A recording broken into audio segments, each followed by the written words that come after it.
Kaixo eta ongi etorri guztioi gaurko saiora. Gaurkoan, Uxue Pellejero izango dugu soinuz burlatatik, eta ondoren, Izai Bujanda etorriko da elatik langile publikoen estatutu berriari buruz hitz egitera. Horren aurretik, ikus ditzagun gaurko efemerideak. Gaurko egun batean, baina 1921 Kongo Ozeanoa trenbidea eraikitzen hasi zen Frantziako gobernua. Brazzaville Atlantikoko itsasertzarekin lotzeko lan horiek ez ziren bertako biztanleen mugikortasun azpiegiturak hobetzeko diseinatuak. Euren baliabide ekonomikoak potentzia kolonialen mesedeetan ustiatzeko baizik. Bortxazko lanetan aritu ziren bertako langileak ez ezik, beste kolonia frantsesetik beren gogoaren aurka eramandakoak ere. 1934ean inauguratu zen trenbidea eta kalkulatzen da 10.000 pertsona baino gehiago hil zirela eraikuntza lanetan. 1963ko egun berean hil zen Abd el-Krim, Rifeko politikari eta kolonialismoaren aurkako erresistentziaren buruzagia. Kolonialismo espainiar eta frantsesari aurre egin zien gerran. Gas toxikoak eta ziape gasa ere erabili zuten espainiarrek, munduan herritar zibilen aurka lehen aldiz erabili ere. 1921 eta 1926 urteen artean aldarrikatu zuten Rifeko Errepublika Independenteko presidentea izan zen. Hainbat urtetara, 2014ko otsailaren 6an, 15 pertsona hil zituen poliziak Zeutako Tarajal hondartzan. Europara iristen ahalegindu zen 200 migratzaileko taldetik 90 lortu zuten Tarajaleko mugara iristea, eta igerian gurutzatzen saiatu ziren. Guardia Zibilak lehorreratzea ekiditeko gomazko pilotak eta kepoteak jaurti zizkien. 14 pertsona itota hil zituzten eta beste bat desagertu zen. 23 pertsona mugaren bestaldera bidali zituzten prozedura formalik gabe. Hilketa eragin zuten Guardia Zibilen kausa behin eta berriz artxibatu dute Espainiako epaitegiek. Bukatzeko, 2020ko otsailaren 6an, Zaldibarko eskandalua lehertu zen. 2,8 milioi tona hondakin biltzen zituen zabortegi toxikoa amildu zenean autopistara. Alberto Sololuze eta Joaquin Beltran langileak azpian hartuta hil zituen. Ondorengo asteetan argitaratutako dokumentuek erakutsi zuten Jaurlaritzak bazekiela zabortegian ez zirela araudia betetzen ari eta ez zutela sekula zigortu. Jaurlaritzaren kudeaketa oso kritikatua izan zen eta krisi politikoa eragin zuen. Errepasatu dezagun aste honetako agenda. Cibibox Kondestablen, Sergio Andrés Ipuin kontalariaren Kuentos bajo zero izango da eguerdiko 12etan. Bestetik, Cibibox Mendillorrin, otsailaren 7an, larunbata, Zoom izeneko itzalaren antzerki fisikoa umetxo eta familiendako. Lehenengo pasea goizeko 10:00 izango da, Cibibox Jus Larrotxan aldiz, larunbatean baita ere, arratsaldeko 5etan mahai jokoen lantegia familian izango da. Elkarrekin mahai jokoak ezagutu eta barre egiteko aukera. Igande honetan amaituko da Pedro Osés, Joaquin Resano, Javier Mina eta Ernesto Murilloren 4x4 erakusketa, Pabellón de Mixtos erakusketa salan. Orain, gaurko komunikabideen azalak aztertuko ditugu.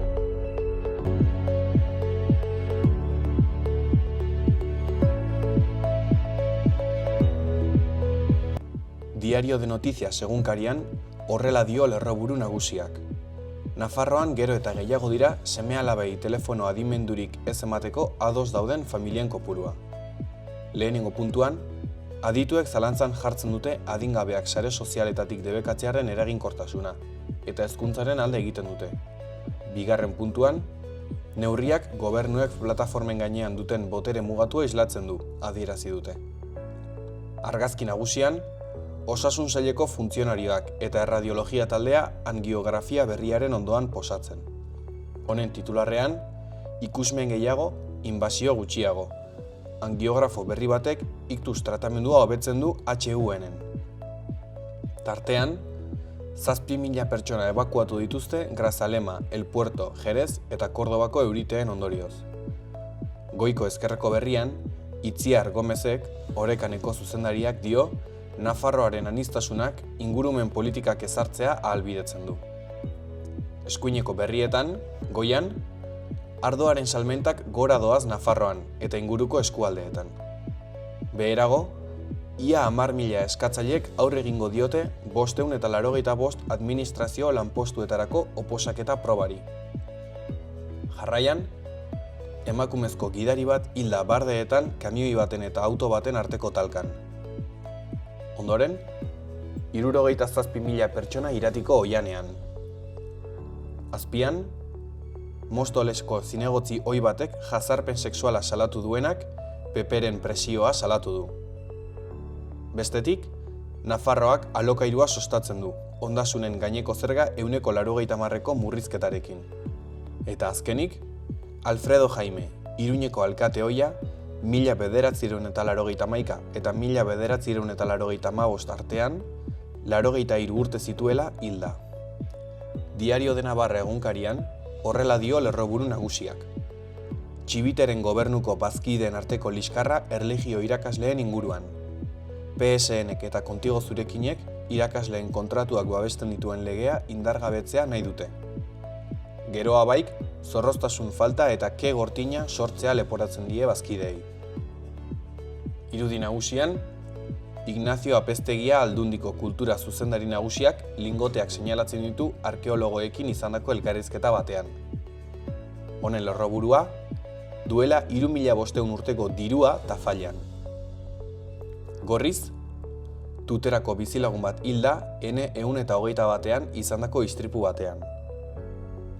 Ezkerreko berrietan, batetik, Alfredo Jaime hilda 1981 eta 1985 artean UPNko Iruñeko alkatea izan zena. Jarraian, merke alokatzen duten jabeek zerga gutxiago ordaindu ahal izango dute.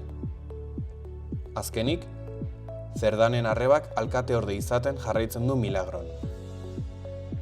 Goiko berrietan, autobusen kostua 40,7 milioi. Bestetik, Manos Unidasek gosearen aurka deitzen du. Azkenik, Altsasu, agate deunagatik bustitzen da. Gara egunkarian, horrela dio lerroburu nagusiak. Start berriaren kolapsoak hutsune arriskua ireki du desarme nuklearrean. Start itun berriaren iraungipenak AEBen eta Errusiaren arsenal nuklearrak egiaztapen mekanismorik gabe uzten ditu hamarkadetan lehen aldiz. Tentsio geopolitiko maximoaren testuinguru batean. Argazki nagusian, genitalen mutilazioaren errealitate ezkutua argitara ateratzeko beharra. Tartean, Iker Arana, ertzainarengatik zauritua. Bideorik gabe, zigorrik gabe geratuko lirateke, beti bezala. Bestetik, lan istripua, beste basogintzako langile bat hilda Bizkargi mendian.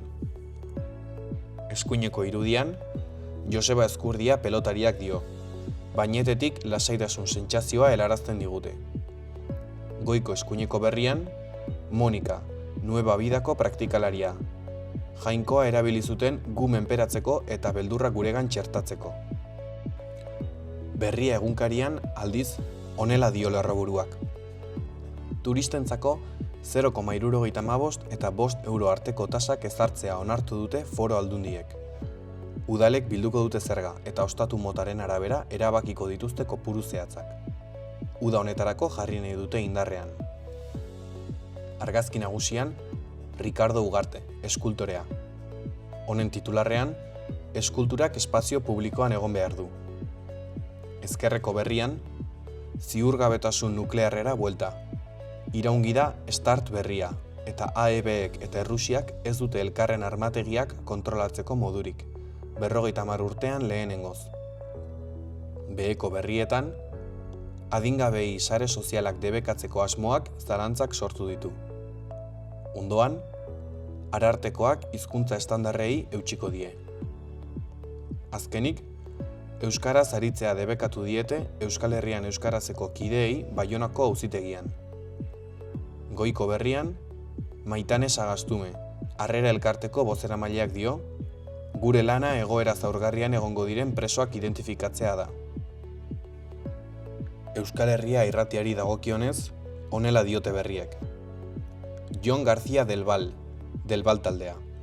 Musika sortzerakoan leku berdinetan ez gelditzea eta esperimentatzea gustatzen zait. Del Val taldeak kontzertua emango du ostiral honetan Laban. Emanaldi bikoitza izango da. Danimarkatik datorren Miau taldeak osatuko baitu egitaragua. 8:30 abiatuko da eta sarrerak salgai daude jada Labaren webgunean. Behean, Ane Zelaia, Iruña taldea. Autokritika egin ondoren kauter mozorroa baztertzea erabaki dugu. Apropiazio kulturala eta arrazakeria ekiditeko asmoz, kautera jaia aldatu eta muskilak ekimen berria jarri dute martxan. 1987an hasi ziren Iruñeko Alde Zaharrean kautera jaia ospatzen. Azkeneko urteetan Iruña taldeak hartu du antolakuntzaren ardura. Orain arte kauterez janzten ziren, baina azkeneko urteetan sos arrazakeria eta gazkalo elkarteekin egindako lanaren ondorioz eta apropiazio kulturala eta arrazakeria ekiditearren eraldaketa prozesu bat abiarazi zuten. Prozesu horretatik kimuak sortu dira, eta muskila, lorea atera aurretik dagoen kimua da, udaberriaren etorrera iragartzen duena. Horixe bera egingo dugu guk, adierazi du Ane Zelaia, Iruña taldeko kideak. Mozorro berria aukeratzeko, Iruña taldeko kideak ez dira oso urrutira joan. San Lorenzo kalean dute egoitza, eta aurretik Burulleria kalea zuen izena. Bertan oihalarekin lanean aritzen zirenek zutelarik negozioa. Eta omenaldia egingo diete kale horretan lan egiten zutenei aukeratako jantzien bitartez. Farroa, behar bezalako turismoa. Turista, gureena partekatzeko pertsona. Hotel txiki bat badugu. Turismoak familie bizirik mantentzen laguntzen du. Oroigarria, ez da eramaten duzuna. Uzten diguzun guztia baizik. Gure herrietako bizitza bizirik mantenduz. Europar Batasunak finantzatutako kanpaina Next Generation. Suspertze plana, Espainiako gobernua. Gobierno de Navarra. Nafarroako gobernua.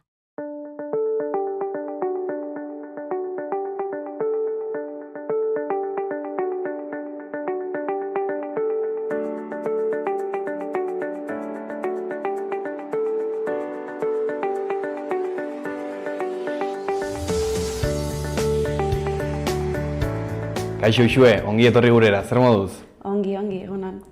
Lehenik eta behin, konta eguzu pixka bat, nor zeran, nondi zatozen?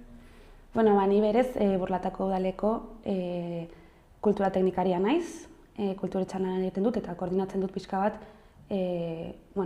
kultura eta jaietako alorretik eramaten dugun programazioa.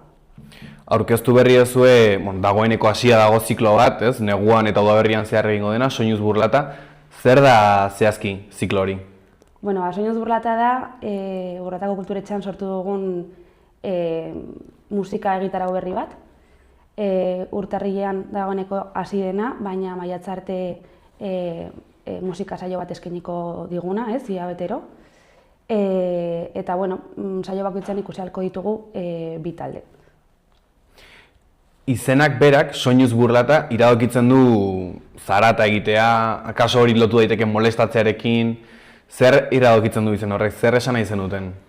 Molestatzearekin baino, nahi genuen transmititu igual, ekarri nahi genituen taldeen indar hori, ez?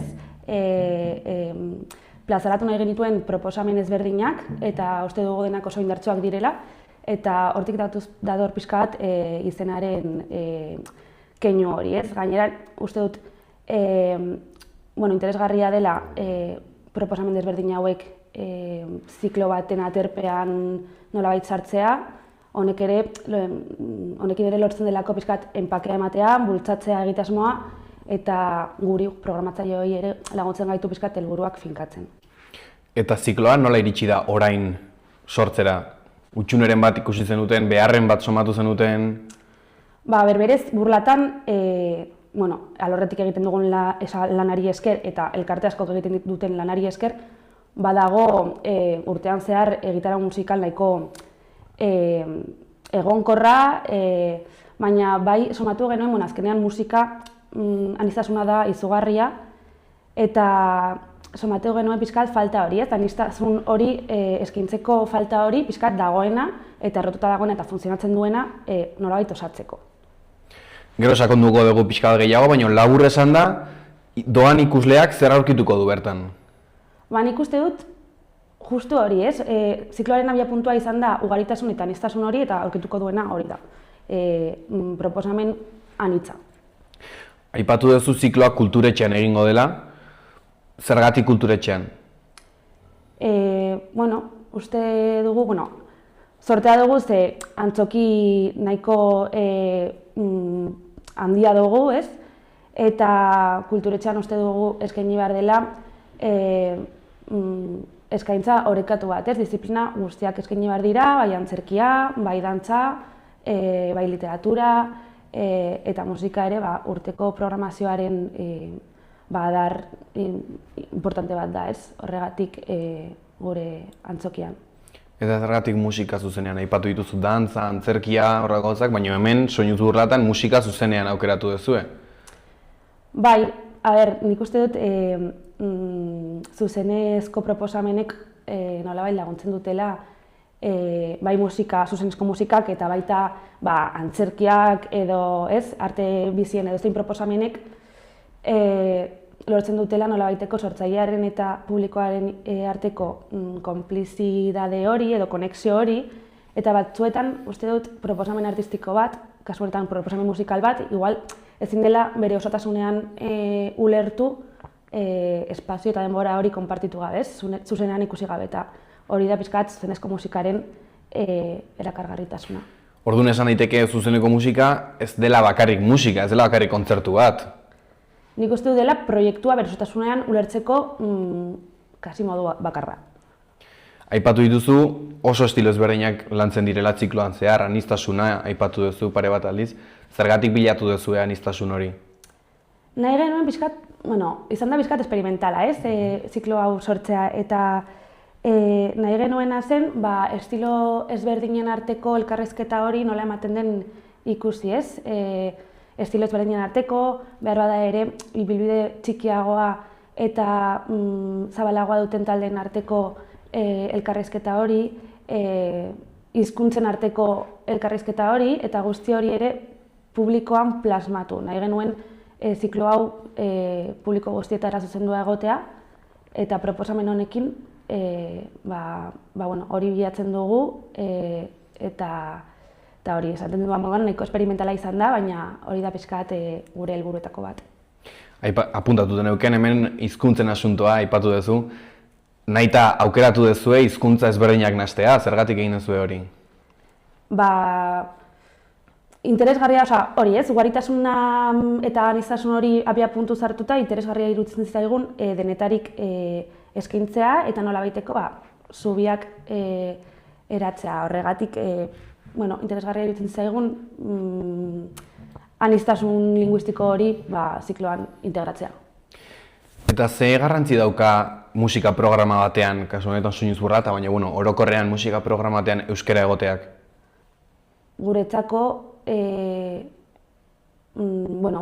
udaleko hizkuntza propioa da, herriko hizkuntza propioa da, eta ez genuke, guretzat pentsaezina izango ditzateke programa hau irudikatzea euskarazko proposamenik gabe, ez? Gure hizkuntzaren heinean zaindu behar da, eta gainera nik uste dut artistikoki ere ekartzen ditugun proposamenak, bai ziklo honetara bai urtean zehar ekartzen ditugun proposamen euskaldunak kalitate aldetik ere oso potenteak dira. Gainera musikan konkretuki nik uste dut orain inoiz baino gehiago hemengo eszena musikala bertakoa eta euskalduna oso indartsua dela eta garrantzitsua dela haiei ere arreta jartzea eta integratzea beste proposamen guztiak bezala.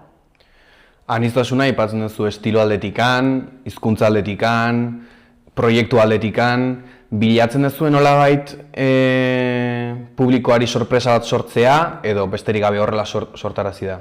Nik uste dut hori dela asmoetako bat. Uste dut gainera sorpresa faktore hori dela pixkat zikloaren balorea, ez? Behar bada zu joan zaitezke saio batera, ez? Estilo bat, talde baten estilo bat gehiago gustatzen zaizulako, baina saio bakoitzean proposamen bat baino gehiago ikusten duzunez, ez? Behar bada, hori, basoaz ideia batekin, ez? Eta gero, saio horrek berak ekartzen dizu, edo ezagutzera ematen dizu beste proposamen behar bada desberdin bat, baina sorpresa hartzen duzu, ez? Gustatzen alzaizu ere beste estilo hori. Aipatu dituzu talde txikiak, talde ertainak, sartzen dituzula ibilbide diferentetakoak. Ze garrantzi dauka ibilbide handia ez daukaten taldeak jartzea eszenatoki gainean, beraiei leku bat ematea? Ba, nik uste dut, alde batetik oso interesgarria dela proiektu berriei arreta jartzea, duten gaurkotasuna eta garaiketasuna oso artistikoki eta kulturalki oso interesgarria delako.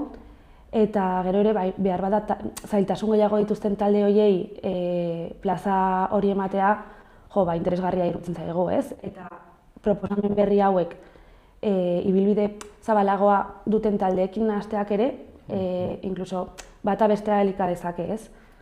Agian talde txikiagoentzat ez da erresa Burlatako kulturetxea bezalako plaza batean jotzea, ez da?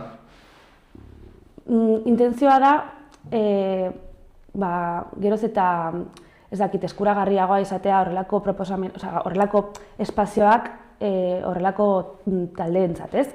Urtean zehar ekartzen ditugu proiektu profesional asko, baina hasi berriei ere holtzaratu behar dira ere proiektu berri hauek gure ustez. Gutxi gora bera, zenbat kontzertu izango dira guztira?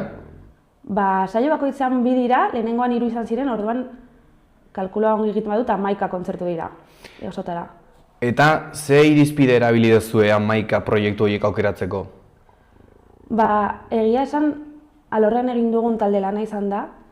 Lehenengo irudikatu genuen nola, ze ziklo edo nolako zikloa egin nahi genuen, ez? Fiskat, helburuak, helburu nagusiak. Eta gero, erreferentzien bitartez, ez?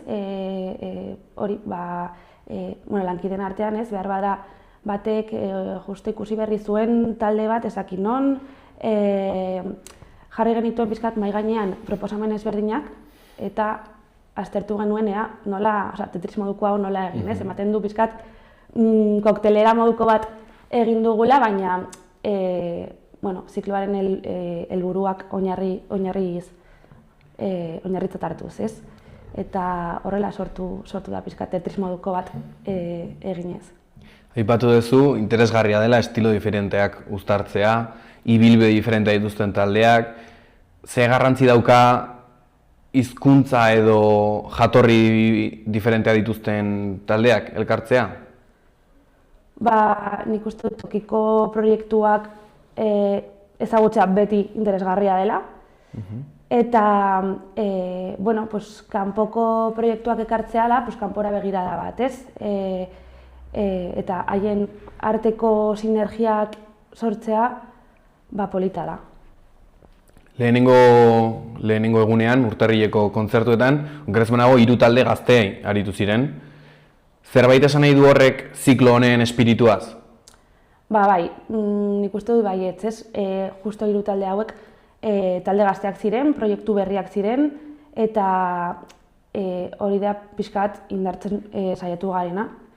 Eta nik uste dut nahiko ongi funtzionatu zuela lehenengo saioa izateko, taldeak oso pozik geratu ziren emaitzarekin, nik uste dut publikoak ere oso gozatu egin zuela saioa, 3 proposamen oso desberdin ikusi genituen, baina aldi berean elkarrekin funtzionatu zuten bat.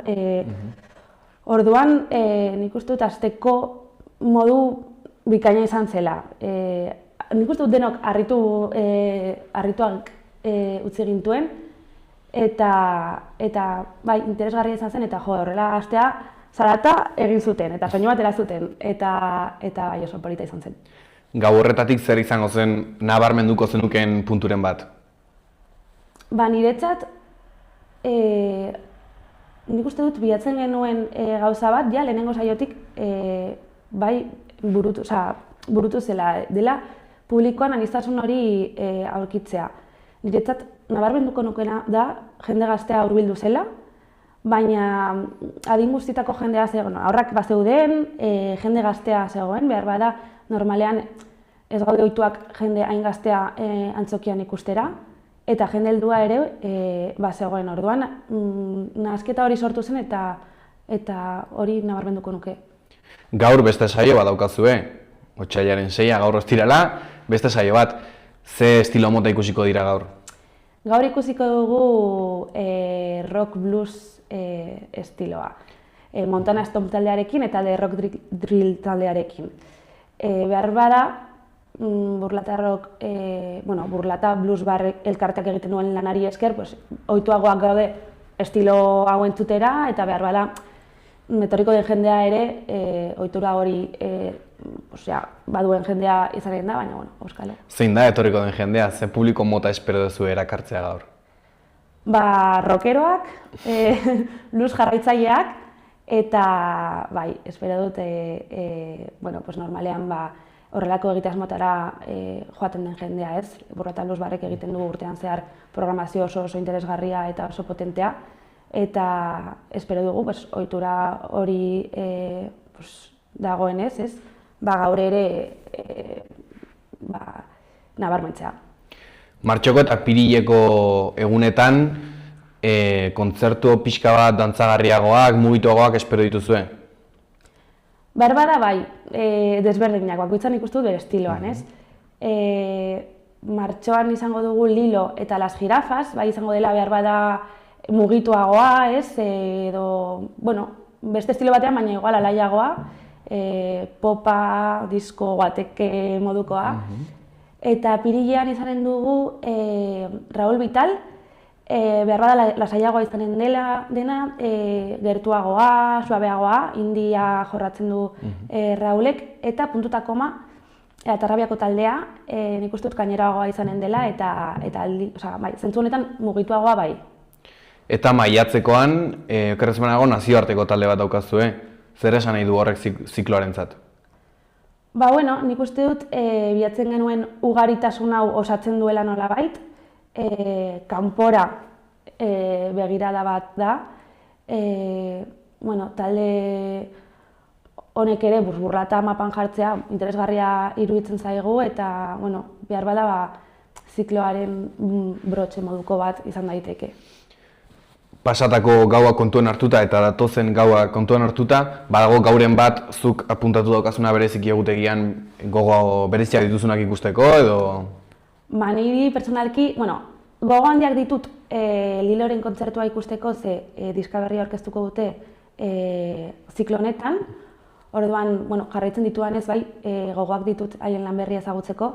Eta apirilean ere puntutako eta Rabiako taldearen lana interesatzen zait ezagutzea, ze zerbait entzun dut eta badakit bakarka hasi zen proiektu bat dela, eta orain bandarekin egin dute proposamen berria, eta ez ditut inoiz zuzenan entzun, eta nahiko gogotsunago ezagutzeko.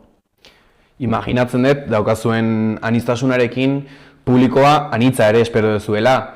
Jarri duzue harreta publiko mota baten ganala ere? Interesa dugu publiko gaztea, publiko gaztean bereziki.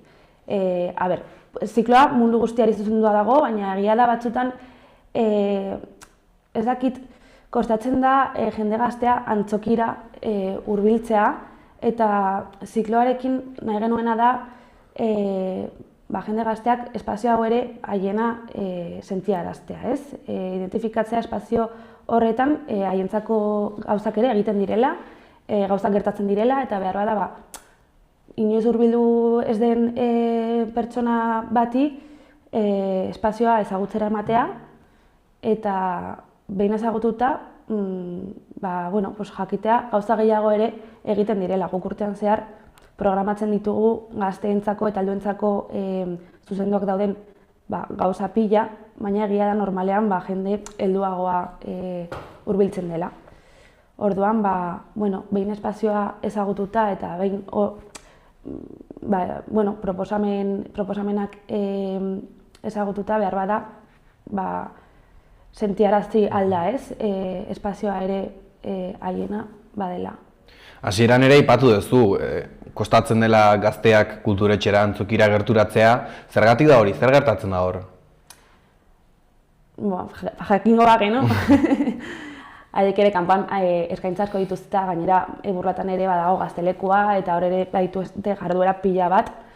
Baina, nik uste dut dela pixka eta ohitura kontua. Horregatik, hurbiltze honekin saiatu nahi da ohitura horiek ere aldatzen, ez? Akaso soinuz Burlata izan daiteke zubi bat, ez? Belaunaldien artean, inkluso antzokiaren eta gazteen artean. Bai, hori da intentzioa eta nik uste dut hori kulturetxea azkenean topagunea dela, Burlatarron topagunea, sortzaileen topagunea baita ere, eta zentzu horretan hor sortu daitezkeen zubi guztiak interesgarriak dira, ez? Bai belaunaldien artekoak, bai sortzaileen artekoak, sortzaile eta publikoaren arteko elkarrizketa horiek, zubi horiek, hor sortu, elkargune moduan ulertzen dugu kulturetxea. Zuzeneko musika ez soilik Euskal Herrian mundu mailan ari da hartzen indar handi bat, nire ustez. Zein da zuen iritzia horren aurrean, uste duzue luxuzko zerbait izan beharko lukeela edo oinarrizko eskaintza bat izan behar duela kultura aldetikan? Guk uste dugu kultura eskubide bat da, eta eskubide bat denean eskuragarria izan behar da. Ez orduan bai oinarrizko eskaintza bat izan behar da, bai zuzenezko musika eta baita beste disiplinetako proposamenak ere herritarrentzako eskuragarri izan behar dira. Aipatu duzu, publiko guztientzako dela, agian arreta gaztengan jarri zuela, baina hori alde batera utzita, nori gomendatuko zenioke Soinuz Burlata? Bereziki gomendatuko nioke burlatarrei, Burlatako herritar gazteei, eta gero ere kanpotik datorrenei ere bai, baina bereziki burlatarrontzat pentsatutako ziklo bat da. Eta ze mezu bideleniko zenioke Soinuz Burlata zikloa oraindik ezagutzen ez duen norbaiti? Animatuko nioke hurbiltzera, uste duelako sorpresa hartu dezakela, ez? Nik uste dut aukera aparta dela proiektu ezberdinak ezagutzeko, zailoko izan gainera bi kontzertu entzuteko aukera izango dituelako, eta ondo pasatzeko ere ostiraleko plan oso ona delako. Bukatzeko azken galdera bat botako dizut. Gaurko gauari begira, zergatik joan beharko ginake gaur Soinuz Burlatara? Nik uste dut hori, estilo ezberdinak musika estilo ezberdinak ezagutzeko aukera aparta delako. Eta ez gaur bakarrik, baizik eta beste saio guztietan bertako eta kanpoko proposamenak ezagutzeko eta disfrutatzeko aukera oso ona delako. Mila esker Uxue etortzeagatik, ez dakit aipatzeko azken gauzaren bat daukazun, azken aldarriren bat egiteko. Ez, jende animatu dadila Burlatara, Soinuz Burlata disfrutatzera. Mila esker etortzeagatik, espero hurren urtean berriro hemen egotea, eta hurrengora arte. Eskerrik asko.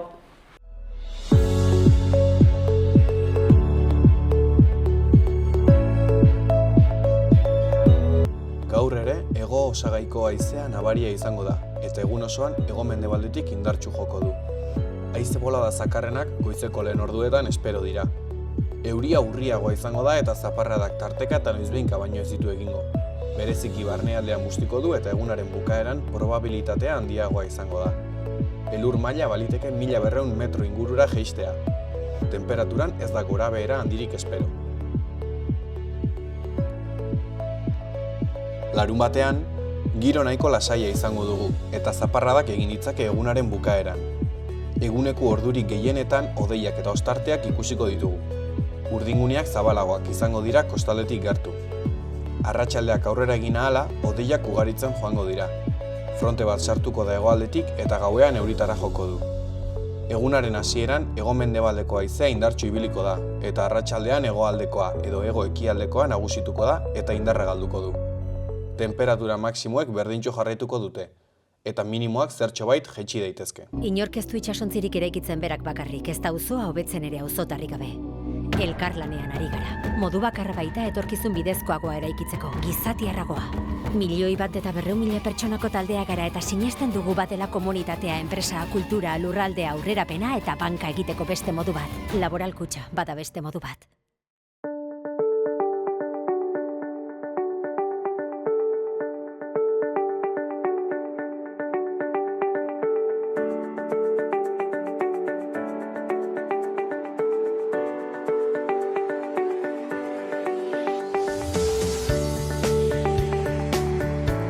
Kaixo Izai, ongi etorri gurera, zer moduz? Oso ongi. Bueno, konta eguzula nik eta behin, nor zeran, nondik zatozen? Izai Bujanda naiz, ELA sindikatutik nator, Zerbitzu Publikoen Federazioko arduradun bezala. Funtzio publikoak aurkeztu du estatutuen proposamen berria, zer da aurkeztu den hori? Bueno, langile publikoen estatuto berria da Nafarroako administrazioko langileek duten hitzarmena, hitzarmen kolektiboa edo analogoa den zerbait, hitzarmen bat funtzionario batek ezin duelako eduki.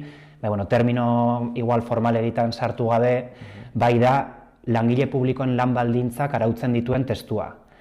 Orduan, honek eragiten dio Nafarroko gobernuko administrazioko langile guztiei, funtzionarioei, baina baita ere interinoak direnei, behin-behinekoak direnei, eta baita ere udal administrazioko langilei ere.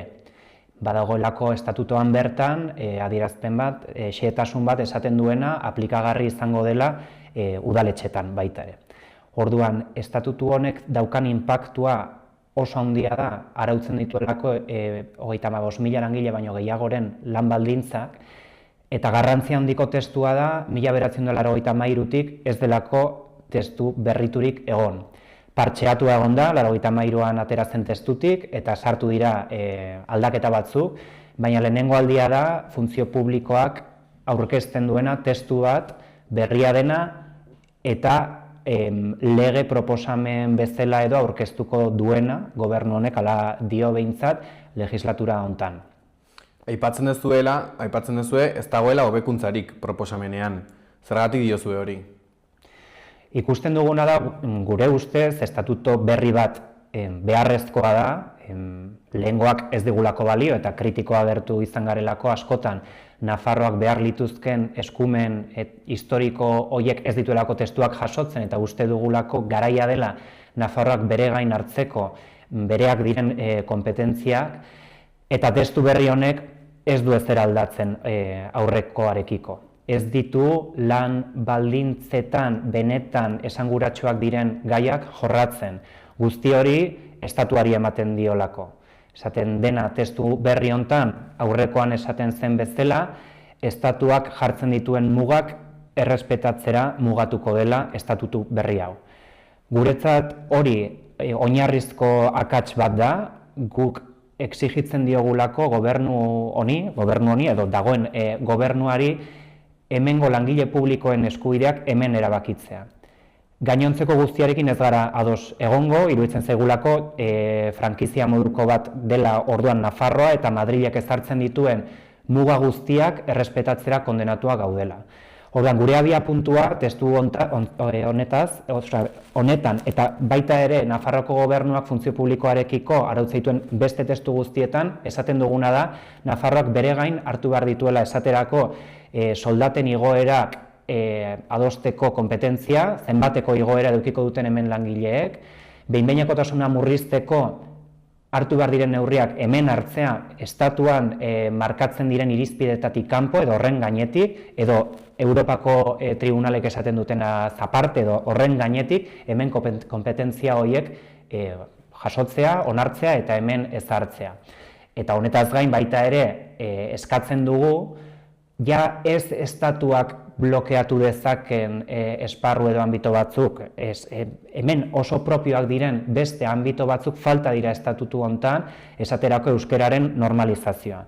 Ez dugu neurririk ikusi, testu berri hontan, funtzio publikoak aurkeztutako testu hortan, aurrekoan ez zegoen bezala, oraingo hontan ere ez dago neurri berritzailerik administrazioa euskalduntzeko eta finean herritarron euskaraz hartatuak izateko eskubidea bermatzeko. Orduan, kritikoak agertu gara, bi bertiente horietatek. Batetik, kompetentzia asuntzio falta bat dagoelako, eta bestetik, gure propioak izan daitezken kompetentzia horiek ere ez dituelako barneratzen edo ez dituelako aurre ikusten. Leheno, kamaraz kanpo hitz egin dugu, euskararen normalizazioen inguruan zertan ari zerate? Euskararen normalizazioen inguruan, elarentzat oso gai kezkagarria da, euskararen legea oraindik indarrean egotea eta euskara olako zonifikazio artifizial batean ulertzea lege horren bitartez, ez? Lege horrek eskubideak eman eta kentzen dituelako, esaten den bezala, ez, posta kodearen arabera. Eta zure eskubideak bermatuak egongo dira edo ez, edo bizitokiaren arabera. Hori, anomalia bat da, ezin dugu ontzat eman, eta iruditzen zaigu indar progresistek hemen Nafarroan ez luketela ontzat eman behar, ez? Orduan, hasi dugun edo abiatu dugun bide bat, izan da kanpaina bat martxan jartzea, adieraziz edo eskatuz euskeraz bizi eta lan egiteko eskubidea bermatzeko administrazioetan, ez bakarrik Nafarroako gobernuan, baizik eta udal administrazioetan, hemen goaz lab eta esteilasekin elkarlanean, kanpaina honetan, abenduan hasi genuena, bai EAN eta bai Nafarroan, eta gure asmoa kanpaina honekin da bermatzea euskeraz bizitzeko eskubidea eta administrazioi eskatzea edo exigitzea zirkuito hauek bermatuak egotea. Bai, herritar bezala hartatua izateko eta ez bakarrik lehen mailan edo lehen arreta horretan baizik eta administrazioarekin dituzun harreman guztiak euskeraz egin ahal izateko eta bestetik baita ere administrazio publikoko langilei bermatzea euskeraz bizi ahal izateko aukera. Orduan, abenduan elkarretaratze bat egin genuen, aste hemen Nafarroan, EAN baita ere, aste hontan baita ere egin ditugu elkarretaratzeak eta kanpaina honek aurrera egingo du gauzak aldatzen ez diren arte.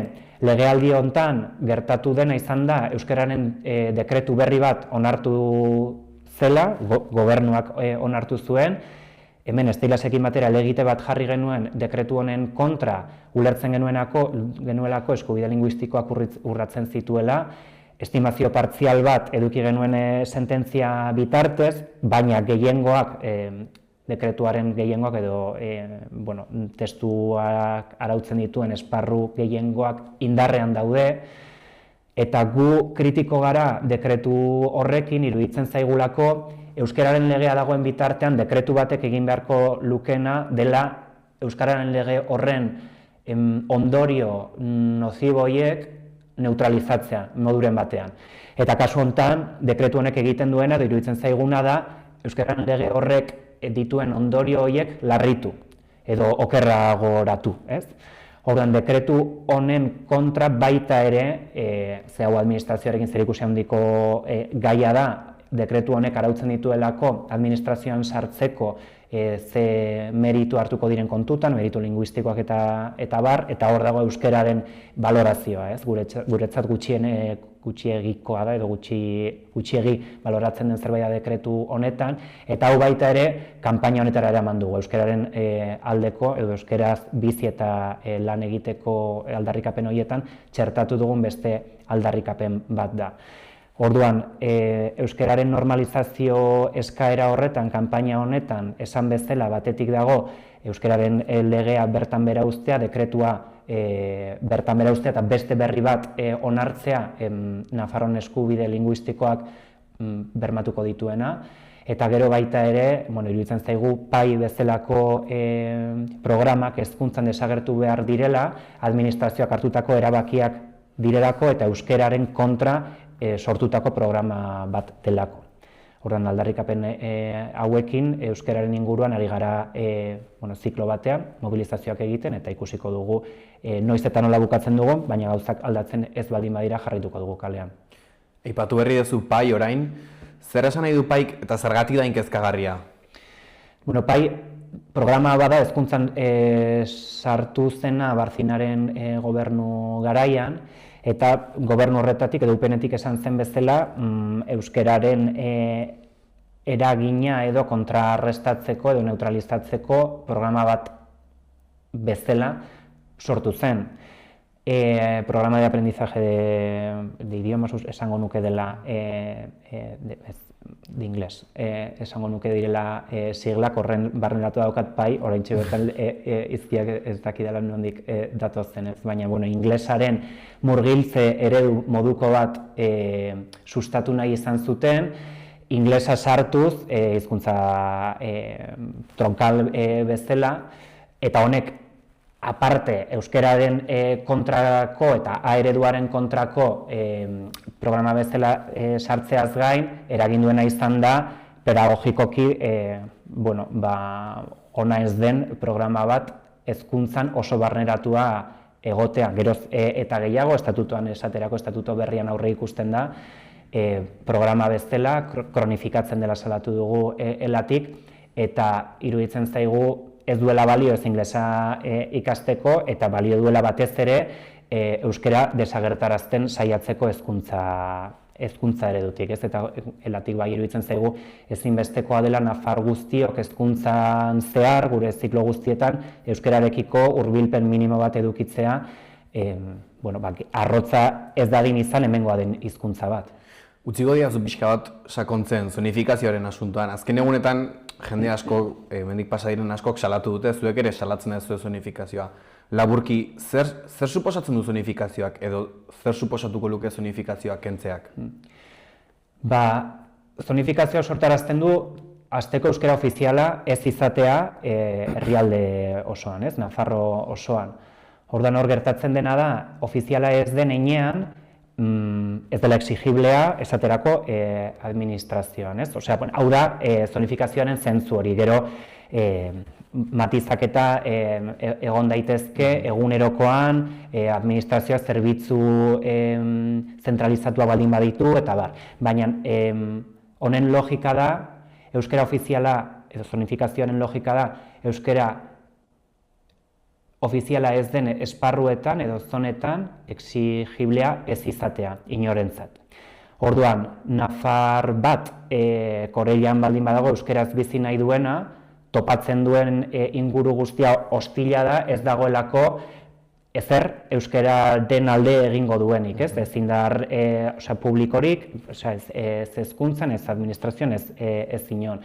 Orduan, honek eragiten duena da, arroztasun bat, euskararekiko, gurea den hizkuntza batekiko, propioa ez den hizkuntza bat bezala tratatzen delako, ez? Orduan, hemen esaterako dekretuaren aspektu batzuetan, Uxue Barkosen gobernuan dekretua onartu zenean 2017an, gero UGTek eta beste sindikatu batzu sartutako helegite baten ondoren bertan bera geratu zen dekretu horren parte handi bat, dekretu hori saiatzen zelako euskara ofiziala etzen zona horretan, zona nobaskofona deiturikoan, lege horrek sortutako zona horretan, euskara meritu bezala baloratzea.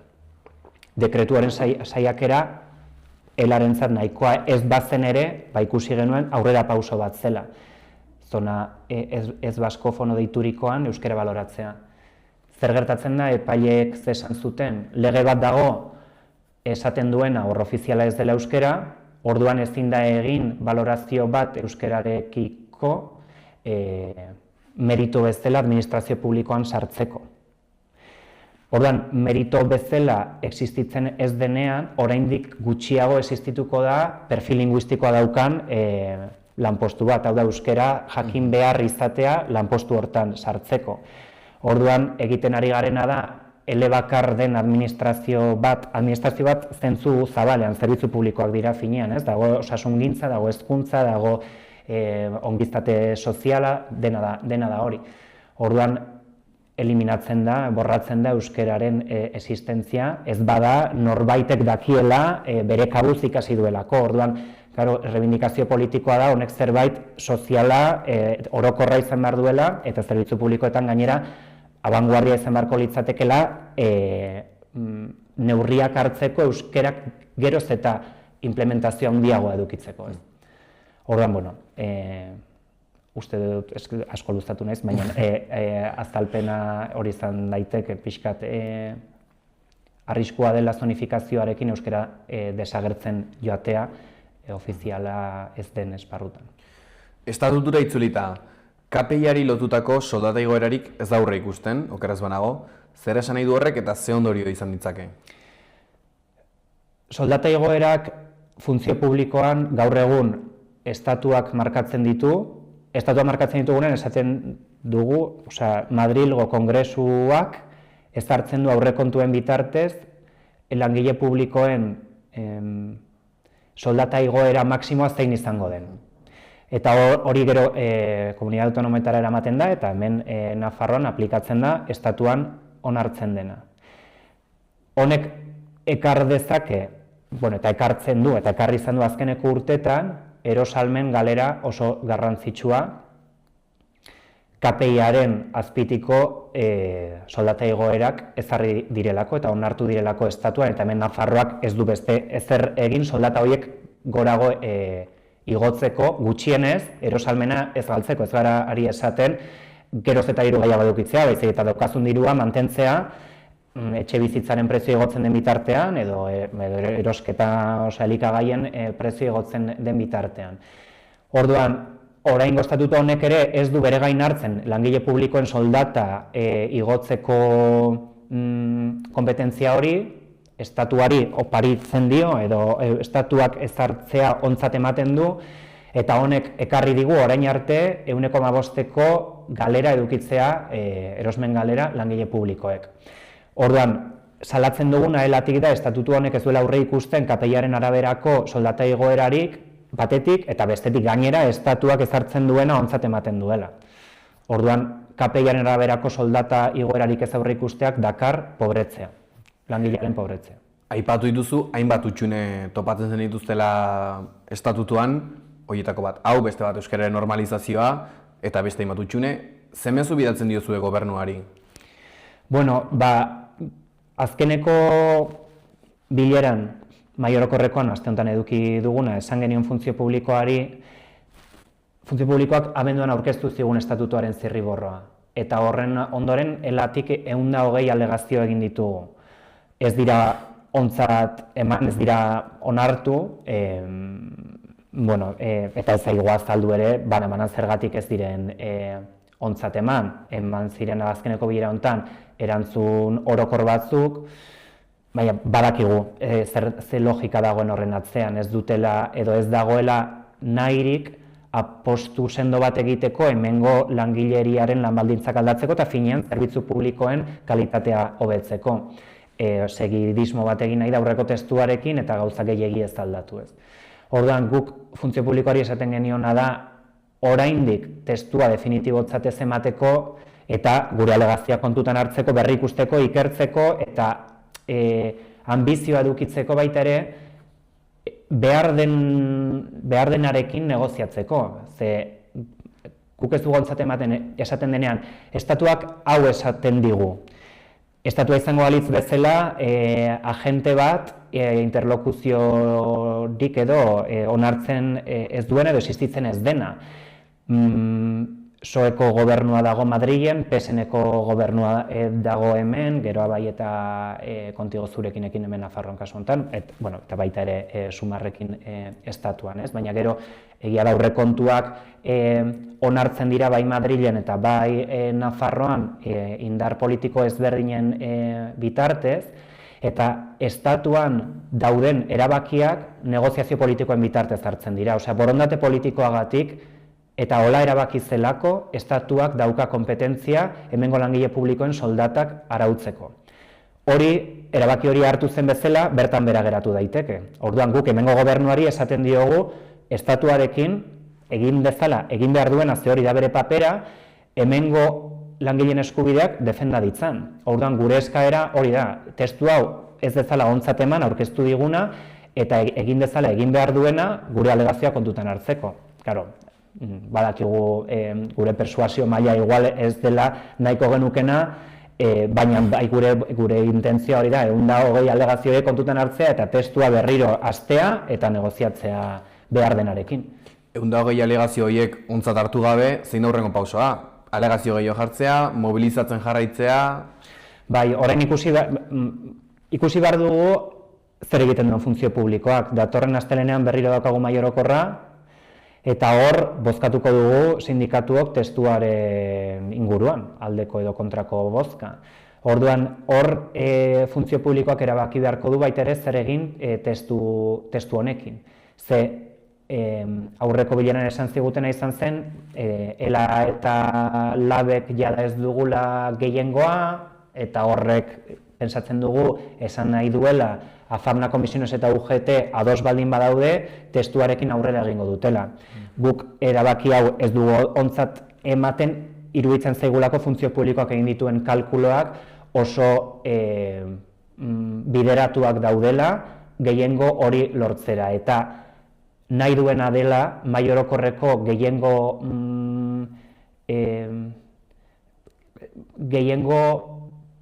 partzial bati ezakin nola esan, edo asmatutako gehiengo batekin adostasun bat lortu izan balu bezala saltzea gizartearen aurrean. Eta guk ere hori ez dugu ontzat emango, esan nahi dut. Funtzio publikoaren esku dago orain erabakitzea ze adostasun nahi dituen mahai orokorrean. Legealdi hasieratik ela eta lab gehiengoa izan gara mahai orokorrean. Orduan edo gurekin adostasun batetara iristen dira, edo bestela egingo dutena da minorian joan testu batekin. Testu hau gero, egia da parlamentura joango dela, lege bat onartu behar delako parlamentuan, eta hor alegazioak eta emendakinak eta egingo dira. Baina guk bai uste dugu testu honek balio demokratiko bat edukitze aldera beharrezkoa dela gehiengoaren babesa edukitzea.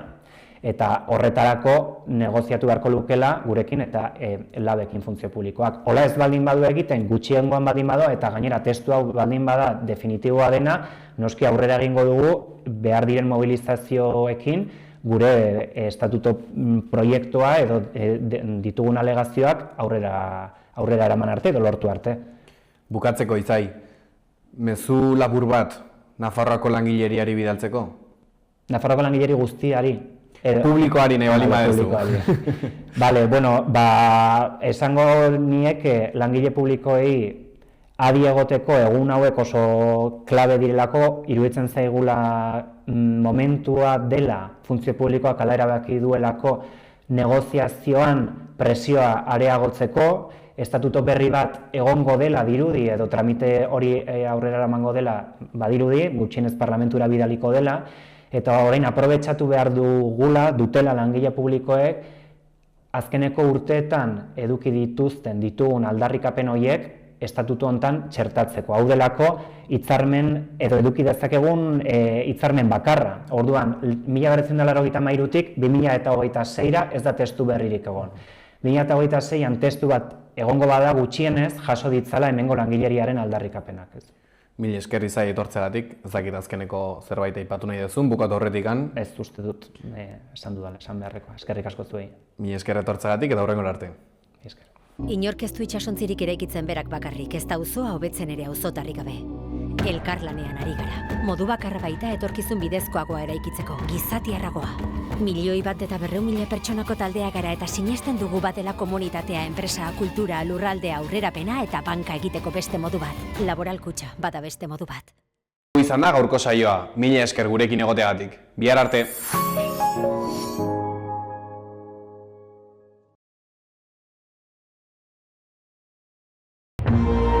Gobierno de Navarra. Nafarroako gobernua.